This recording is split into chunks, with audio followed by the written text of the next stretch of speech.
Hello, my name's Jeff Boggs. I'm an associate professor in the Department of Geography and Tourism Studies at Brock University.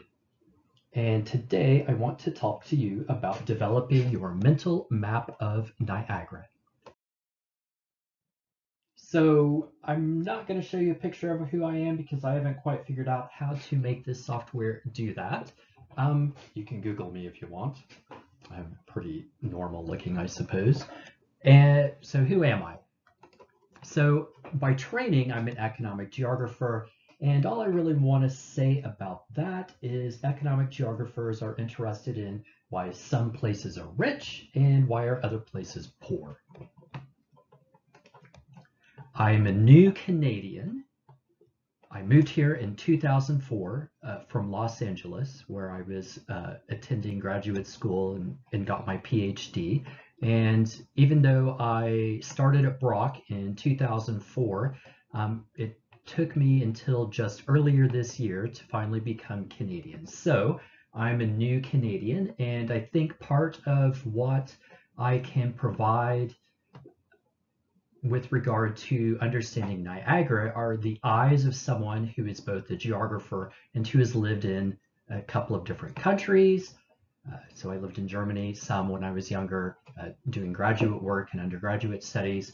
I grew up in the state of Indiana in the United States, and I lived in Los Angeles, and I've traveled a fair amount. So in my training and in my personal life, I've often remarked on curious things about places to help me understand them, and hopefully some of that comes through today when you start to develop your mental map of Niagara. I teach a course in Canadian Studies and Geography, so it's kind of cross-listed, called The New Niagara, and if you find this lecture interesting, you can sign up for this 3P40 course if you so desire. And a lot of what I'm going to talk about today are bits and bobs that I picked up in the years of teaching this course, The New Niagara, and courses before that sort of led to it. And so I'm going to provide you some advice before we get started. And so this is advice that will help you both with this activity and sort of retaining something from it, remembering something from it, learning something from it, but more generally in your time at university. And it is that if you're like me, you might get easily distracted in lectures or meetings, especially if they're online.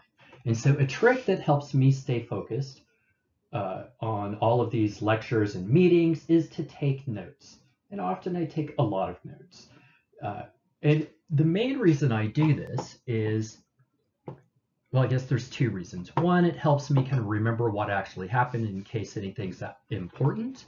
And two, it helps me stay focused so I don't space out in the class or in the meeting, right? Both of those can be embarrassing. So in my experience, taking notes is a useful way to sort of stay focused and stay on track in a course and also in a meeting.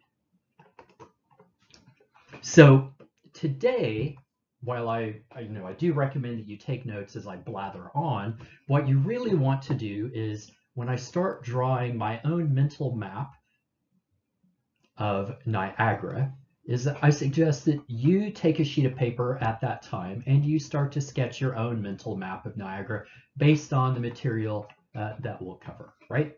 And you want to do this because it helps burn into your memory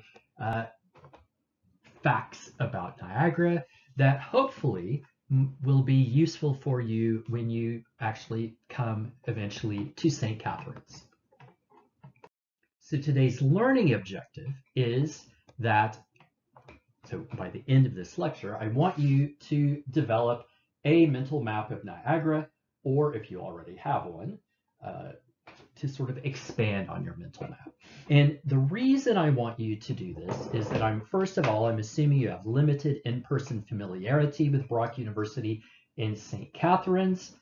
And so eventually when you come to St. Catharines, if you already have some sense of where things generally are, at least in the Niagara region, it will help reduce your anxiety. So both in just going to the place, but also finding your way around. And so you should care about this because lots and lots of studies indicate that people who are experiencing high anxiety often find it difficult to learn. So if you've ever found yourself in a situation where you're panicking, you might remember that it's often hard to make decisions when you're doing that. And so anything that you can do to reduce your anxiety, even something as mundane as sort of developing your mental map of where your university is, may well reduce your anxiety either before or while you are at Brock University physically, or even in a virtual sense. And this should then help you learn just by helping to reduce your anxiety. So at this point, you probably are asking yourself, what on earth is this guy blathering on about? He's saying something about mental maps. So what is a mental map? So a mental map is one's collection of opinions about and experiences in a particular place. And these mental maps are often very relational, and they're often not particularly accurate at sort of getting or taking into account real world distances between different points on that map. And mental maps can include places that you know about but have never physically visited. So most people have mental maps of the world, right? But actually, you have mental maps of lots of different places, some of which you've been to, some of which you haven't been to, and often these sort of merge together. So what I want to do in the next two slides are look at a couple of mental maps to give you an idea of sort of the rough nature of these things. And so mental maps are often sketched by hand. Here is a copy of a mental map. I want to say it's actually from the early 70s or the late 60s by some student who was in a course taught by someone who used to do research on mental maps, if I remember the story correctly. And what we see here is a mental map. It's in English. It's been sketched by hand. And to the best of their ability, this person has simply, tried to draw the world and the relative position of different places. So this is a mental map of the world for a particular person. So you'll see they've got Canada, the United States, Mexico, a couple of places in the Caribbean. They have Brazil, they have Argentina, they have Chile. Over here might be Hawaii, but I'm not positive. I can't really read that. It might also be the Galapagos Islands, even though that actually should be down here. But that's the thing about mental maps, is that locations don't actually have to be in the quote unquote right place. So, and here we've got a lot of stuff for Europe, a bit of Italy, Greece, Turkey. Over here it says the Middle East, kind of points to this lump that's Saudi Arabia. We've got India, we've got South Africa down here. This is the African continent. There's Egypt. Doesn't look like they really have too much for Australia. Maybe that got lopped off or they just didn't include it. Over here we've got Japan, a bit of China, Russia, Southeast Asia. So, if I had to draw one of these off the top of my head, even though I'm a geographer, it might look a bit like this. It might be a bit more detailed. So, but this is an idea of what a mental map of the world looks like, right?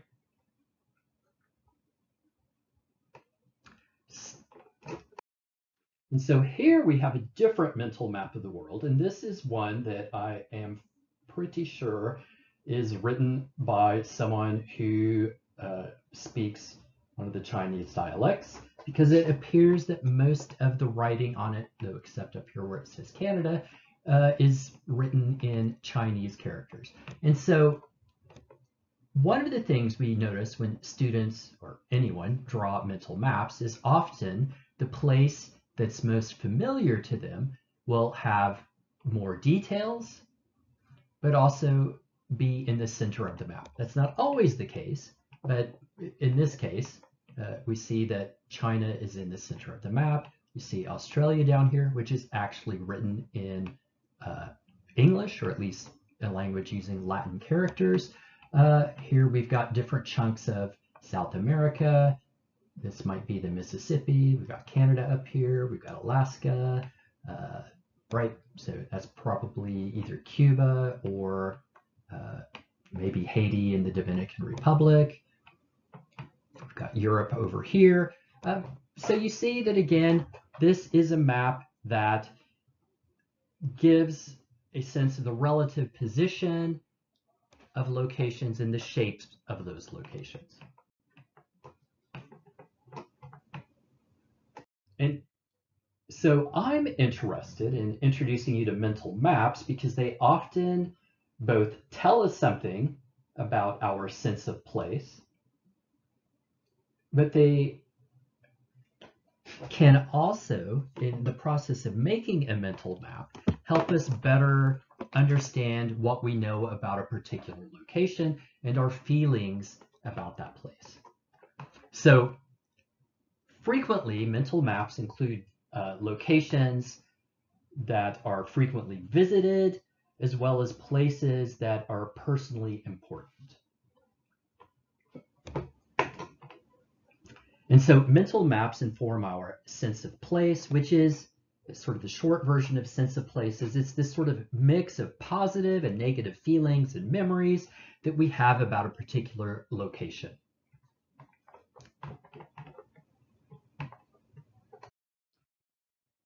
Here we have a mental map of downtown Boston. So I found this online. I think it's probably from the early 2000s.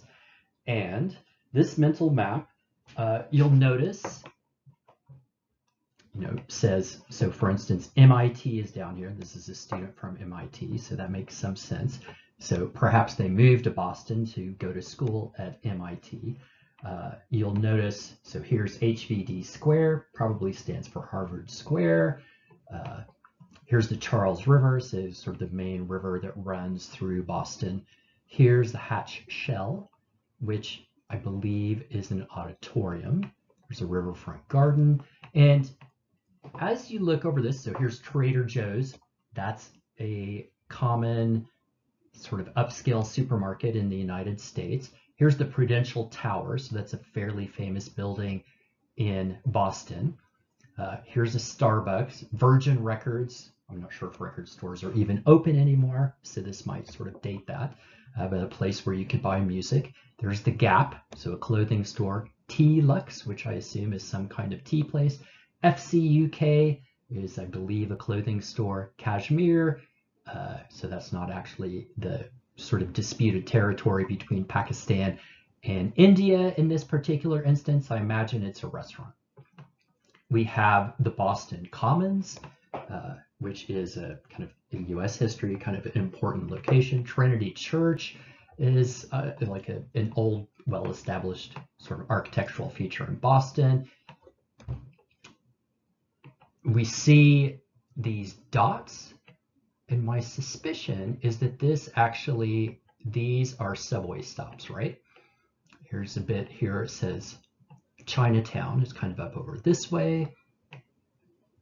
Not sure what Back Bay is. Here's a medical center. The theater district, you'll notice here in the Boston Common Theater that they actually use kind of unique little symbols. So here's a mask of like sort of that comes from like old Greek culture. I can't actually remember the proper term for this, but it's a mask with someone laughing and with someone crying, right? And then here is Pravda, which I believe, so I know Pravda, being an old geezer, as the newspaper in the Soviet Union. Pravda is Russian for truth, but I think Pravda nowadays in North America mainly refers to sort of an upscale clothing store. Here is Dunkin' Donuts. Um, I'm not going to say that's the US equivalent of Tim Hortons because Dunkin' Donuts is terrible. I don't think Tim Hortons is great either, but it's better than Dunkin' Donuts. Here's an auditorium. Fenway, I believe, is the place where the Boston Red Sox play baseball. And so you'll see two little socks there. A Thai restaurant, a Bindi Bazaar. And so we see all these locations, even with some street names, that are probably important to the individual that drew this map, right? And this is a map that has both locations that are noted and blank spots, right? So often we can interpret these blank spots to mean those are places that are sort of commonplace or just aren't particularly interesting to the person in question. And you know, they don't typically then show up on a mental map.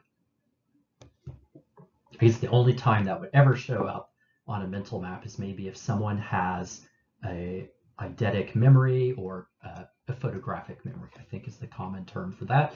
And so people with photographic memories may turn out really detailed mental maps that don't actually tell you very much about the places that interest them, but it might tell you something about where they tend to travel, right, within a particular space. Okay, so let's move on then to a kind of a brief lecture using Google Earth to look at features around and in Niagara and setting the larger continental context. Oh, but before we do that, I want to make clear that mental maps are different than mind maps.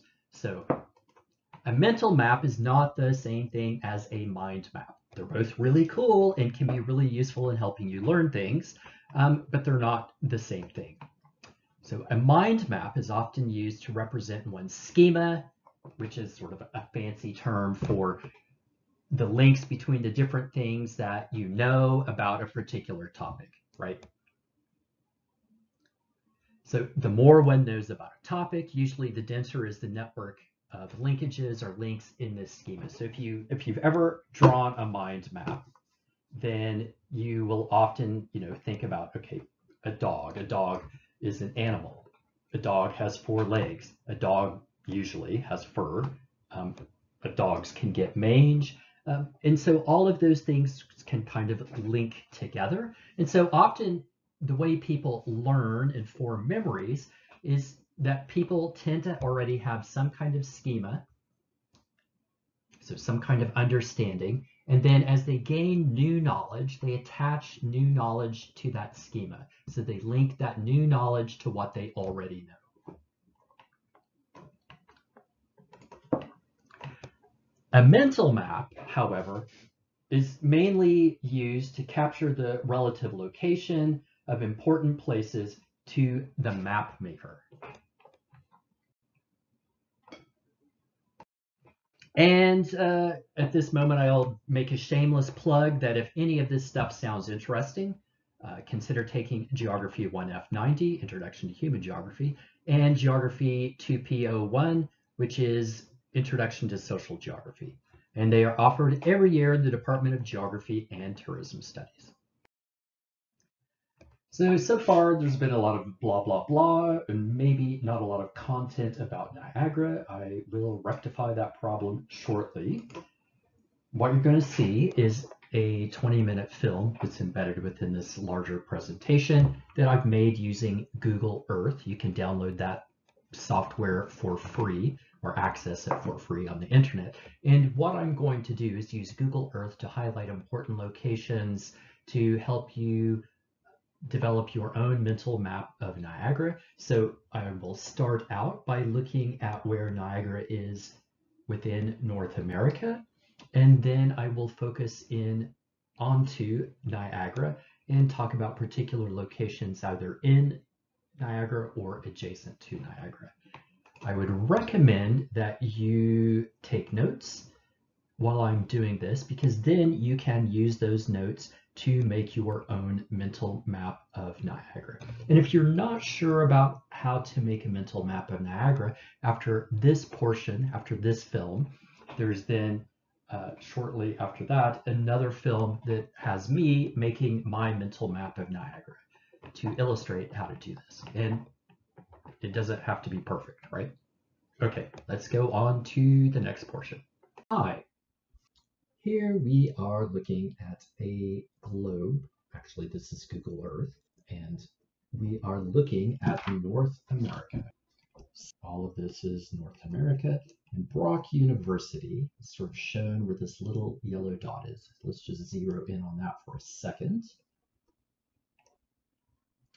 And there we are, Brock's campus in all its current majesty. A lot of this stuff wasn't here when I started 15 years ago. It's amazing how the campus has grown. But you can see that whenever you finally come to campus in person. So, close that, and if we scale back up for just a second, here's the Earth. The equator is somewhere kind of down here, so we're in the northern hemisphere. And one of the things that happens as you go further and further north towards the North Pole, in the northern hemisphere at least, is that you tend to have longer summers in terms of daylight and shorter daylight in the winter. And so this affects the climate. We'll talk a little bit about that in a moment. So over here we have the Pacific Ocean. Over here is BC. Over here we have the North Atlantic Ocean. Up here, this body of water is Hudson Bay. There's the rapidly melting ice caps up there. Over here is Greenland, which is generally not considered part of North America. What do we have? Okay, we are located, first of all, in Canada. So this is supposed to show the map. Hold on. There we go. I've brought up the map that has the border on it. And so Canada is all of this territory up here, and we are located down here. Oops. I should still have that. Let me just go back. Nope, stop. Okay, let's try this again. So here we have Canada, and we are then going to look at, if we're talking about Brock, Brock is in Ontario, this area through here. So sort of shape through here. And if you're not from Canada, one of the things you might find interesting is that most of the population, around 90% of the population, lives within around 100 kilometers of the border with the United States. So the southern border tends to be the area in which lots of people live, and in particular in Ontario. So we've got these large, sparsely populated tracts up there. But most of the people in Ontario tend to kind of live in this area here along either, here we've got Lake Huron, we have Lake Erie, which is supposed to pop up there, yep. So there's Lake Erie, and then also Lake Ontario, right? So most of the population in Ontario lives relatively close to one of these three lakes. There are two other Great Lakes. So over here we've got Lake Michigan, and up here we have Lake Superior, which is Thunder Bay, sort of the largest town, the largest city in sort of this neck of the woods over here in Ontario. It's sort of the largest city there. If you, or when you come to Brock, you'll probably meet people, some of whom will be from, a lot of people that you'll meet at Brock are often from around this part of Ontario, but There's also people from Sudbury, so traditionally a mining area, and kind of where the Canadian Shield starts. So that's the area that's been scraped pretty flat by the glaciers. And then up here in Thunder Bay, which is also known for an area with lots of timber and mineral extraction. And then the capital of Canada, Ottawa, is right over there. The capital of the province is located at Queen's Park in Toronto. I'm going to get rid of some of these lakes. Hold on. So we don't need Lake Superior, we don't need Lake Michigan, and we don't really need Lake Huron for our story. Okay, so this area from, let's see if I can make that visible, sort of from about here, which I believe is where Oshawa is located. We zero in on it a little bit. Yeah, Oshawa, all the way down to, depends on who you ask, but sometimes people will go as far as Niagara Falls. Some people will sometimes stop at Hamilton, but this area is often referred to as the Golden Horseshoe because it is vaguely shaped like a horseshoe, very vaguely, right? And this is where a large chunk of Ontario's 14.5 million people live, right? So this is one of the larger densely populated areas actually in North America.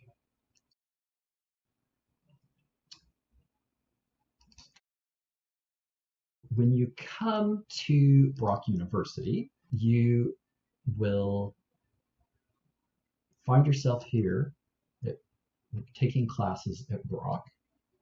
And this whole area is called the Regional Municipality of Niagara. And often this is just called the Region of Niagara or Niagara Region.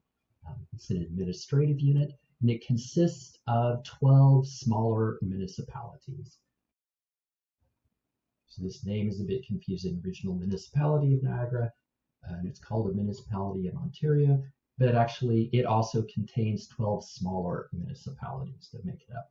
And so this region here, and you'll notice a lot of it is green, so a lot of it is sparsely populated, has a population of around 450,000 people. So a bit less than 500,000 people live here. And what's interesting about it, so it's not all, everybody doesn't live kind of in one city that has sprawled out. Instead of the Niagara region consists of a lot of communities, such as St. Catharines, so right kind of there. And then, so St. Catharines has about 130, a little over 130,000 people. Then there's Niagara Falls, which has 82,000 people. And the confusing thing for me is that, because I came here from the United States originally, is that Niagara Falls, there's a Niagara Falls, Ontario, and a Niagara Falls, New York. So there's a part in the United States and a part in Ontario, right? And they're both named after the falls that they share along this river, the Niagara River. What else? There is, in addition to St. Catharines and Niagara Falls, then the third largest city is Welland with just over 50,000 people. So it's located here. And it's possible that if you move to Niagara to go to school in Brock and you're not already from here, what we notice is that a lot of students end up living either somewhere in St. Catharines or in Thorold, which is right here. And so if we zoom in on this, I don't know if it's going to show the borders or not. Hold on. Well, fiddlesticks. It will show you. Trying to bring this up. Yeah, so here's a map of St. Catharines. Oh, and we have to have these darn things here. Okay, so you'll see this red area. So St. Catharines is an old industrial city, settled like in the very early 1800s. Though initially, when white settlers came to the Niagara region, they actually settled kind of over here around Niagara on the lake. And the original provincial capital was even located over here. I think at the time this was called Newton, if I remember correctly. By the early 1800s, the provincial capital had already moved over to what is now Toronto. Anyway, and that was back when this was part of Upper Canada. So we've got St. Catharines. So there's a good chance you'll see that Brock University is sort of located here and has kind of spilled across the road to over here as well. And actually some of its parking lots, and I believe some of the facilities for the Canada Games, are now found over here in what is called Thorold. So let's poke on Thorold for a second, right? And so the university kind of straddles two different municipalities. This is a nice place to walk over here if you're on campus and you have some time to spend, you want to be out in nature. And what we find is that a lot of students, if they move here from somewhere else, they don't live in St. Catharines, so down here often in Glen Ridge, but sometimes over here more downtown St. Catharines. If they don't live there, they'll often live somewhere kind of over here in what is called Thorold. And so Thorold's interesting in that there's this kind of urbanized or suburbanized section up here, and then down here it's all largely agricultural land, right? So another interesting feature about Brock University, it's hard to kind of tell with this, but that it sits along the edge. You'll notice this kind of green area, is that it sits along the edge of what's called the Niagara Escarpment. And so these maps aren't very good at sort of showing this, but you can kind of see the shadow there. So it's somewhat protected land. It's also kind of difficult to build on, but one of the, and it actually kind of goes all the way over here, all the way kind of over here, la-di-da, kind of keeps one, kind of lost it. I think this might be part of it. But eventually, it sort of makes its way over to Niagara Falls. Actually, this map doesn't show it very well, and continues on into New York. But then also, if you're from Ontario, you might have heard of the Niagara Escarpment for the Niagara Escarpment Commission. And this continues off kind of this way. If you live in Hamilton, you know it as the Hill. So part of Hamilton sits above the main urban core of Hamilton. And so we have sort of sliding along here, which again, you can't see very well, this escarpment that separates, I think it's maybe, I don't know, 70, 80 meters tall. And historically, it was useful for providing hydropower. So it was basically sort of it's higher up here and lower down there. And here we still actually have a hydro plant, small hydro plant. Here's some more diversionary infrastructure for hydropower. DQ Falls was an early location for hydropower in the Niagara region. Before it was the Niagara region, so like an early settlement in the 1800s, the early 1800s. And we have this sort of collection of water over here. It's partially a result of these dams that have led the water to be backed up. Right. What else? Hold on.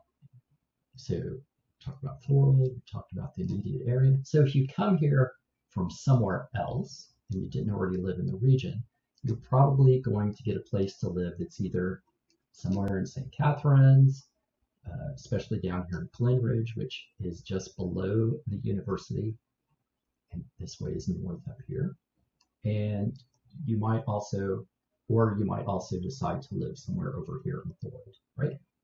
So you'll notice this kind of thin line of water right here. And this is the current, I believe it's the 4th Welland Canal. And if we follow it, it goes all the way from Lake Ontario. There's a part of the old Welland Canal. And it continues down to Port Colborne, right? And so historically, this, and actually still, this is a major traffic route for Great Lakes cargo ships, right? So they can enter here, they take this Welland Canal, and so down here is Lake Erie to the south of Niagara. It is higher than, so it's higher above sea level than is over here Lake Ontario, right? And so historically, this was an important source of water power, like the various iterations. So you see in the landscape various kinds of like older canals. So I think this is from the 2nd and 3rd Welland Canal. The early Welland canals also used to actually run literally through downtown St. Catharines. You can't see it very well now, but all along here used to be lots of water-powered factories back in the 1800s. Okay. Over here we have, so over here is the United States. Down here is Buffalo. So currently, this is all, unfortunately, a place with higher rates of COVID than Ontario, right? So currently, we're not going there. But maybe after all this is over, you'll go across the border, right? And so this body of water comes like this around this big island here, Grand Island. It comes to here, and all of that is the Niagara River, and it flows actually all along here, out past Niagara Lake on the Canadian side and Youngstown on the US side. And that is the Niagara River. And so if you've never heard of St. Catharines, you've probably, however, heard of Niagara Falls. And so Niagara Falls, one way to think about it, so here we've got, actually it doesn't show it very well, the Niagara River. We have this island here, which I always thought was kind of funny. It's called Goat Island, and it actually divides the falls into two. So on this side, on the US side, is the Bridalveil Falls, right, which has a smaller amount of water than over here, which is the Horseshoe Falls, right? And so often when you see pictures of Niagara Falls, they'll be taken from somewhere over here on the Canadian side. So let me see, what else? All right, so that basically is a kind of an overview of the Niagara region in a nutshell, without actually covering the 8 other municipalities. I might provide a map in the links that show the other municipalities. What else do we want to know? Oh, right, Hamilton. So Hamilton is on the edge of the Niagara region. So Hamilton is its own larger regional municipality. And Grimsby here, which is technically part of the Niagara region, I find this interesting as an economic geographer, is actually functionally connected more to Hamilton in the larger GTA, because you have lots of people who move here, because property prices are relatively less expensive than in Hamilton or in the GTA, kind of further up this way. And so they'll live here and they'll commute into these areas. And so in terms of sort of economic connections, people that live in Grimsby actually have more to do with Hamilton or the GTA than the rest of the Niagara region. And so functionally, in terms of commuting, the sort of commuting zones break down kind of over here in Lincoln. So somewhere over here, you tend to find people, so I'm kind of making this line, so up and down. So people to the right of that tend to commute within the Niagara region, whereas people to the left So Grimsby and parts of what's called West Lincoln, but it's not shown on this map, tend to work in Hamilton. So I provided you an overview of the Niagara region, pointing out some sort of common landmarks. I haven't really talked too much about the climate, but I'll maybe talk a little bit about that here in a moment when I am now going to help you sketch a mental map of what we just learned. Okie doke. So you just watched a 20 or so minute video using Google Earth to illustrate sort of key locations to set the context for understanding Niagara. So we first started out with a continental context. So you want to remember that Niagara is in the northeastern half of North America along the Canada-US border. If you're from Canada and from Ontario, you probably already know this, but just in case. And that Niagara sits between two of the 5 Great Lakes. So Lake Ontario is to the north, and Lake Erie is to the south. And the border with the US runs along the Niagara River, which flows from Lake Erie to Lake Ontario. So that is Lake Erie is at a higher elevation above sea level than is Lake Ontario. And this river, as it runs across the Niagara Escarpment, cuts into the escarpment and creates the 2 different Niagara Falls. And the falls are a little bit more than halfway along the Niagara River as you're heading from the south to the north. So as you're floating down the river. Don't do that. You don't want to fall over the falls, right? So if we want to review Niagara's local context, so its local features, Niagara's main physical features are Lake Erie, which borders it to the south, Lake Ontario, bordering it to the north, the Niagara Escarpment, which runs along the northern half of Niagara and helps influence the climate along the northern coast of Niagara, so along Lake Ontario, so it helps contribute to the temperature being a bit more mild. There's also the Niagara River and the Horseshoe Falls and Niagara Falls. So that's the beautiful falls that are always shown in postcards from Niagara Falls are the Horseshoe Falls, not the sketchy Bridal Falls, which are on the US side. Okay, so if we think in terms of like places where people live in Niagara, there are multiple settlements, so cities really, separated by green spaces.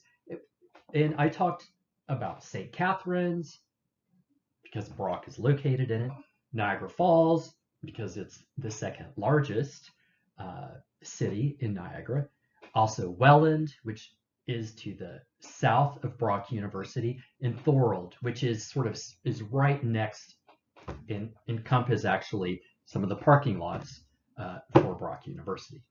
And running from St. Catharines in the north through Thorold and then Welland and ending in Port Colborne is the Welland Canal, which connects shipping between Lake Erie and Lake Ontario. And so what I'm going to do then in the next slide, which will actually be a short film, is go through my mental map of Niagara and teach you a bit more about things in Niagara so that hopefully you'll feel a bit more comfortable about Niagara just because you have a better sense of where things are and know something about it. So it's not quite a strange alien environment to you. Okay.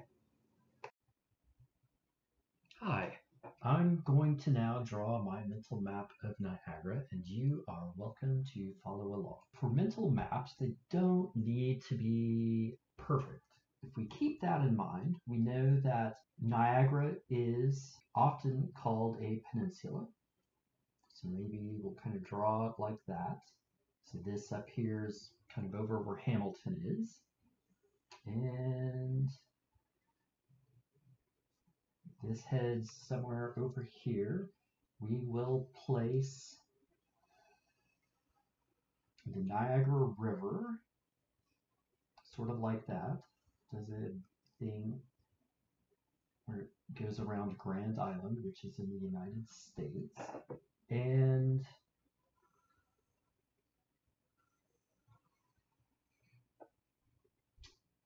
so here we have what's essentially a sort of a rectangle that corresponds to Niagara, the Niagara Peninsula, which technically isn't really a peninsula because there's actually land across the river, but for political purposes, so it's really actually an isthmus, but we often call it the Niagara Peninsula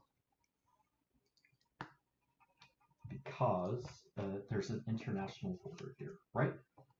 So we have up in this section up here, we have Lake Ontario. And just to be clear, that way is north. Along its right edge, we have the Niagara River. So we're going to draw it like this. Niagara River. Down here, we have Lake Erie. Okay. And then, is it going to be actually quite to scale? So this entire map is not going to be to scale, but it gives you a sense about the relative positions. And so I'm also then going to use a different color just for a moment. What do I have here? Let's see if this is actually purple. Yep, okay. So for the sake of argument, we're going to call this purple line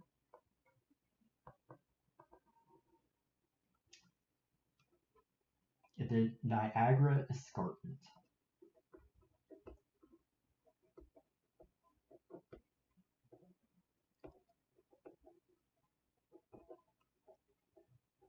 So there's the Niagara Escarpment. And it does this sort of strange bit over here. You might go take a course in physical geography or sciences if you want to find out more about that. But this spot right here happens to also be where the Short Hills Provincial Park is located. So put the Short Hills Park right there. Okay. Brock, I'm going to put a star where Brock is. So Brock is kind of about right there. And let me think. So we've got Niagara River.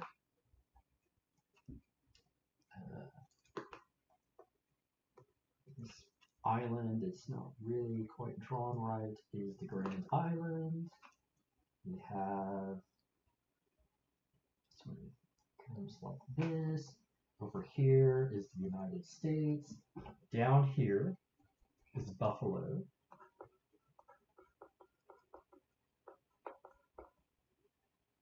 Which once upon a time was actually the equivalent of Silicon Valley. This was about 120 years ago. But at one time, it was a height, it was sort of the pinnacle of electrical engineering in North America and actually in many parts of the world, right? So nowadays, we don't think of Buffalo as too much of except as a kind of a deindustrialized city that's lost lots of manufacturing jobs over the last 60 years. But at one time, Buffalo was where it's at, right? And part of why Buffalo did so well was because of hydropower. So I'm going to place, this isn't going to be quite right, but we're going to say that roughly kind of right here is going to be Niagara Falls.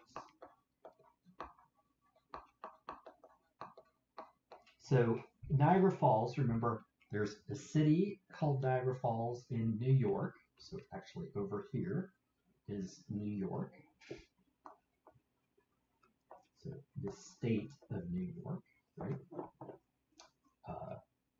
So that's a different country. But there's also a Niagara Falls kind of right over here that's the Canadian resort hub.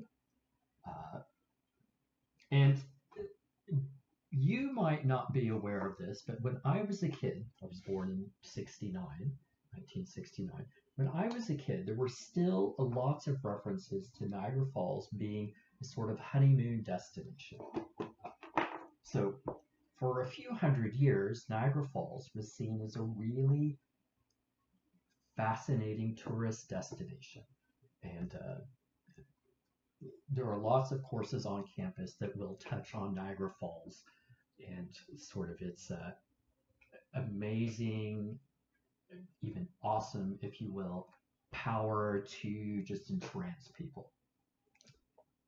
In the 1890s or thereabouts, a lot of someone's actually, figured out how to tap the water that was coming over the falls and use it to generate hydroelectric power, which was good for the Niagara region as well as the New York side of the river, because it provided a lot of cheap direct current electricity. And at that time, direct current electricity, the electricity could not travel very far over lines. And so factories had to locate relatively close to the power supplies. So eventually, with the invention of alternating current or AC power, this was sort of done away with.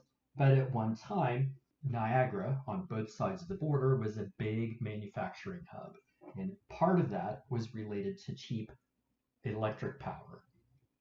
But even before that, on the Canadian side, we've had, over time, various kinds of canals that have been dug.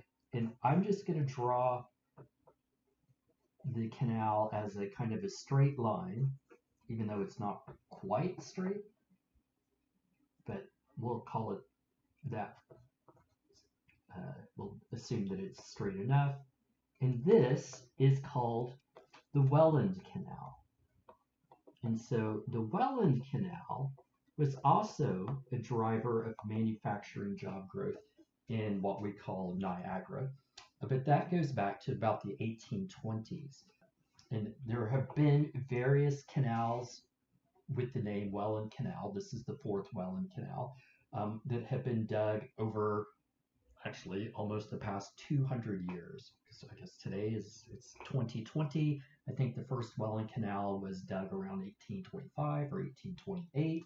So almost 200 years of these canals, right? And so what this canal does is it makes it all of a sudden much cheaper to ship things from somewhere off of Lake Erie onto Lake Ontario and then down the St. Lawrence and what eventually became the St. Lawrence Seaway into the Atlantic Ocean and the larger Atlantic economy.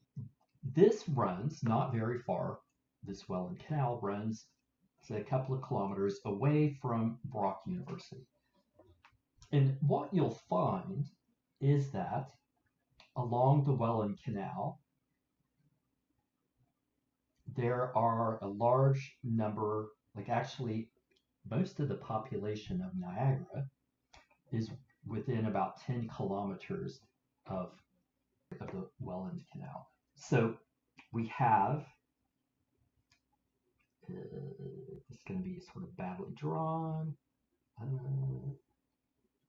Kind of say that's kind of all that right through there. You can think of most of that as like St. Catharines.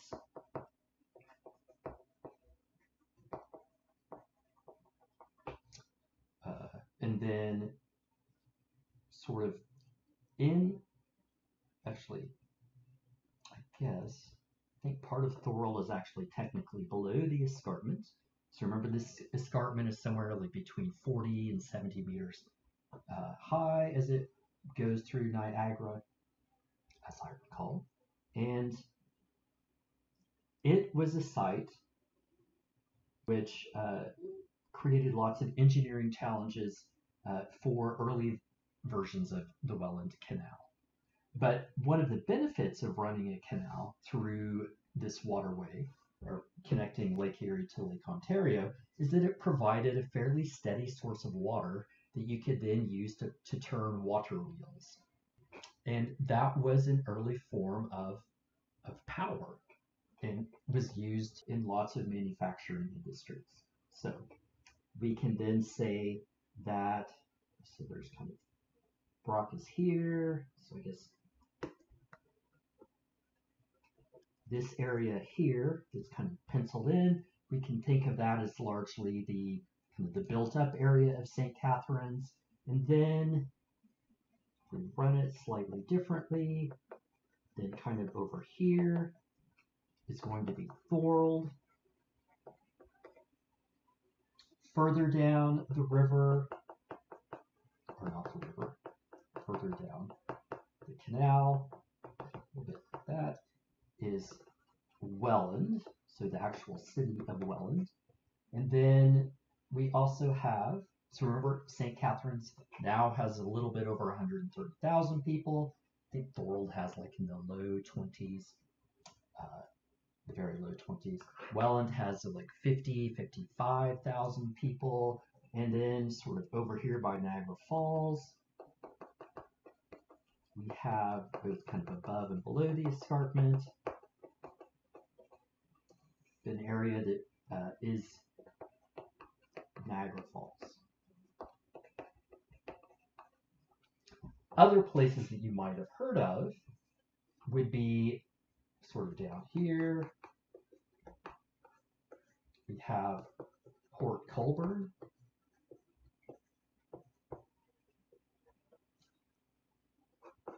Over here, right by Buffalo, but on the Canadian side. So actually where the Peace Bridge is located. So put it like that. That's the Peace Bridge.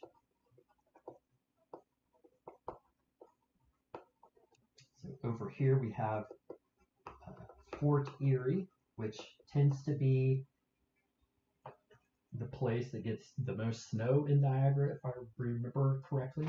And actually, all along Lake Erie, you tend to get much more snow, and especially down by Buffalo, due to the winds sort of coming over the lake, and then as they encounter, as these kind of this cold, wet air encounters the land, and then it starts to dump its precipitation, which often comes out of snow. Also, Lake Erie is relatively shallow, which means that it does, while it does store heat and will moderate the temperature also in the summertime, it does it to a much lesser degree compared to Lake Ontario. The shore of Lake Ontario tends to have, at least in Niagara, tends to have relatively milder winters than the shores of Lake Erie. And if we look at the actual climate data, this part of Canada is actually the second warmest part of Canada, which is really nice in the summertime.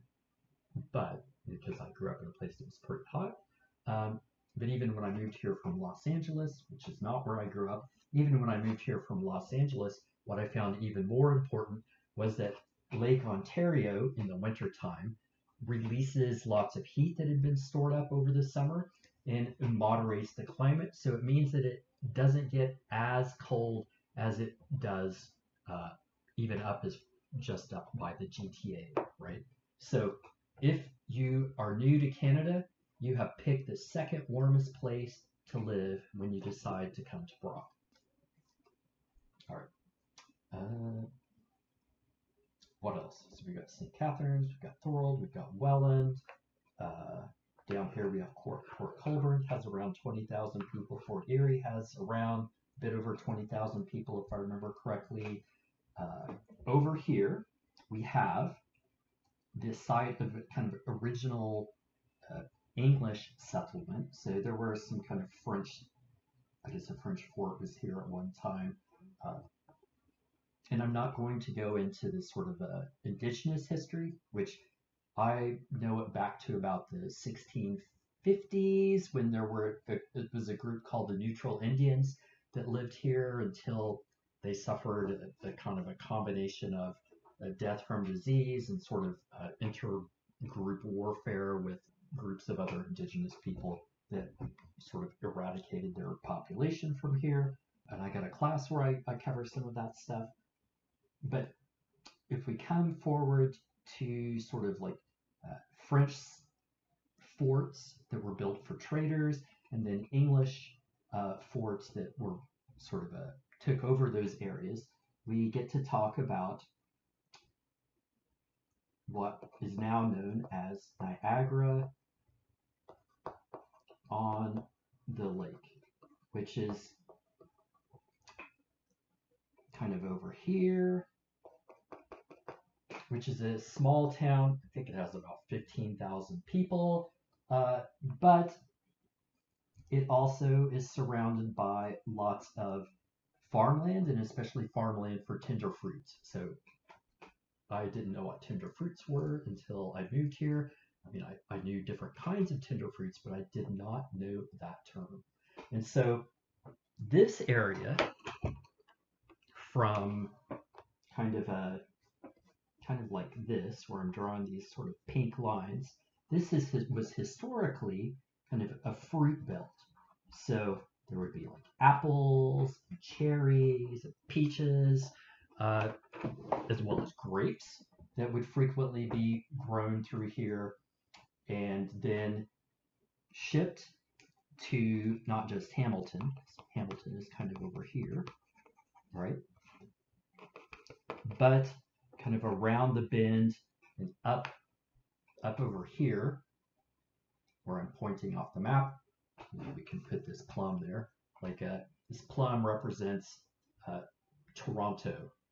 And so historically, a lot of Niagara along its Lake Ontario coast had a mild climate and was a good area for growing fruits, various kinds of tender fruits, which would then be sold off into Hamilton or up into Toronto, right?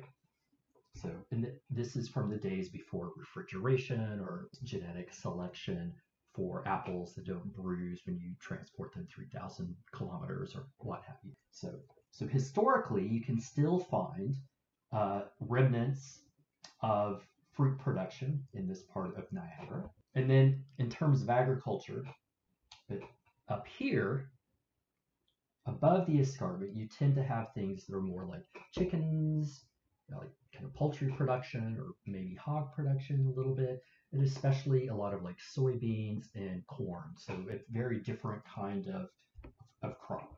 When you decided to come to Brock, you probably, as you were making that decision, you might well have encountered a lot of sort of local advertisements about the wine industry, which has really developed in Niagara, from what I can tell, in really about the last 30 or so years. And so Niagara is one of the places for Canadian wine production. Viticulture is the fancy term for that. And a lot of that takes place sort of in this fruit belt as well. I had talked briefly about Grimsby. So I would put Grimsby kind of about here along the coast. And so this was the area that has lots of people who purchase houses here and then commute into Hamilton or into elsewhere into the GTA, right? Into the GTA is the Greater Toronto Area. So if you're not from Ontario, that might be a new term. Okay, so we've got Grimsby, and throughout Niagara, which I'm going to sort of, I'm actually cheating and looking off camera here at a map I've got of the Niagara region. This boundary that I'm drawing sort of looks like that. This over here is the edge of the Niagara region, right? So, and while there is a place kind of right over here called Font Hill, which is actually the site of the Fonthill Kame, K-A-M-E. That is a glacial feature. Glaciers melted and dumped lots of material that formed a little hill. It used to be a site of lots of agricultural production until basically municipal authorities didn't want to protect it as good agricultural land and basically set it up for lots of housing development. Aside from Fonthill, basically this area over here, if you go into Google Earth and look at the maps there, you'll see that most of this area is fairly green or not urbanized or even suburbanized. So this section over here is fairly lightly populated, and over through here it's kind of lightly populated as well, but not as lightly populated. Okay, so for me, this is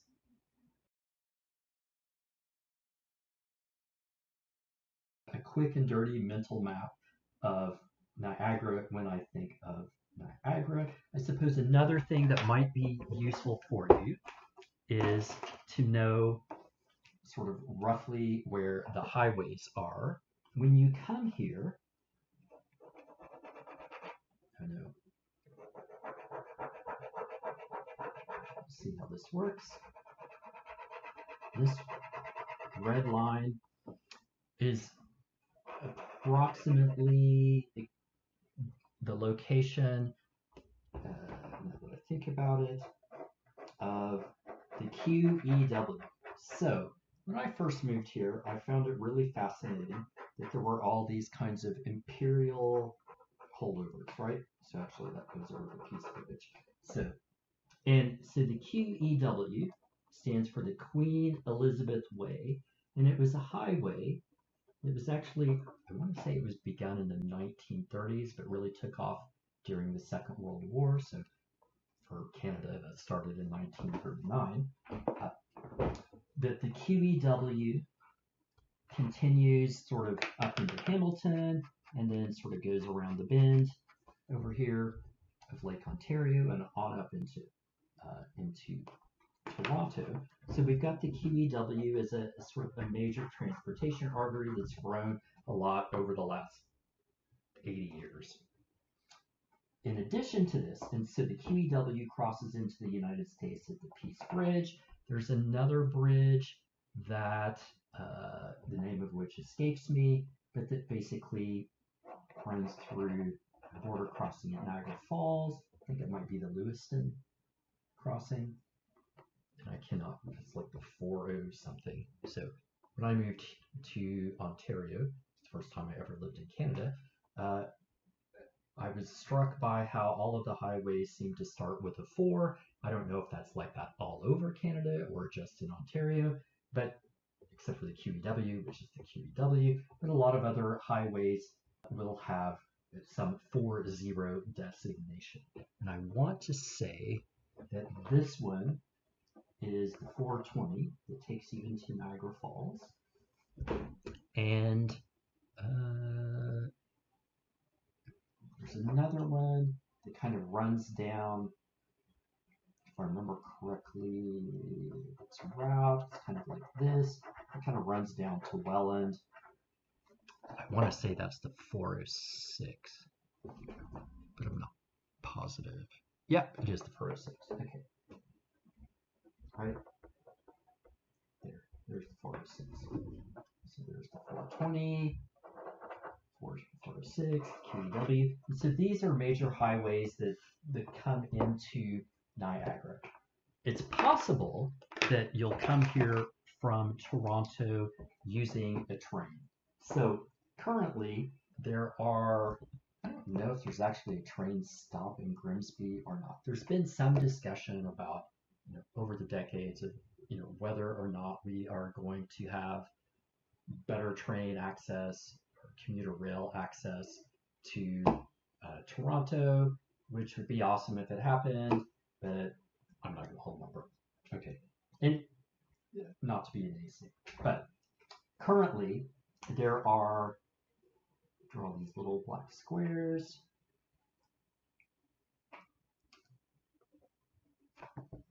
to my knowledge, there are two main train stations for passengers in the Niagara region. So there's one in St. Catharines,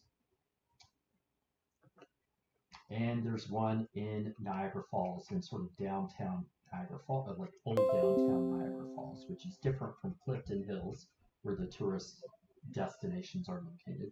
And likewise, this one in St. Catharines is located in what was probably at one time a better, it's certainly not downtown St. Catharines. I mean, it's maybe 2 kilometers from downtown St. Catharines, so it's walkable, and I think there's bus service that links it to the main bus depot, but it is not, this is not, I used to live in Germany when I was younger too, so like this is not a German setup where all of the transit modes come together in one location, right? So if you're going to take a train down here, these are the 2 places you can take a train to, I think twice a day now in the region. What else? There's not really an airport here. I guess there's a small airport. I've never used it. And, I mean, if you're going to fly in, you're going to fly in to either Hamilton or more likely at YYZ, which is Toronto. So, okay, I think this is pretty much the dog and pony show for my mental map. So with this, I hope that you find it gives you a better sense of, you know, something about Brock University in the larger context in which it finds itself. And yeah, thanks for watching. Okay, so I am going to pretty much stop there. If you're interested in mental maps, an old book that deals with a lot of the research that was conducted up until like the early 70s is a book by Peter Gould and Rodney White called Mental Maps. I think Brock's library has it. If you're interested in research on sense of place, I would recommend the works of my colleague Mike Ripmeister, but also a fellow named Dennis Cosgrove or another fellow named Yifu Tuan, even though their work is older. So, but if you're interested in a sense of place, especially in Niagara, work of Mike Ripmeister covers this. If you've got any questions, feel free to email me at jboggs@brocku.ca, and hopefully this was useful and you learned something. Thanks for coming to Brock, and maybe I'll see you in some of my classes. Talk to you later.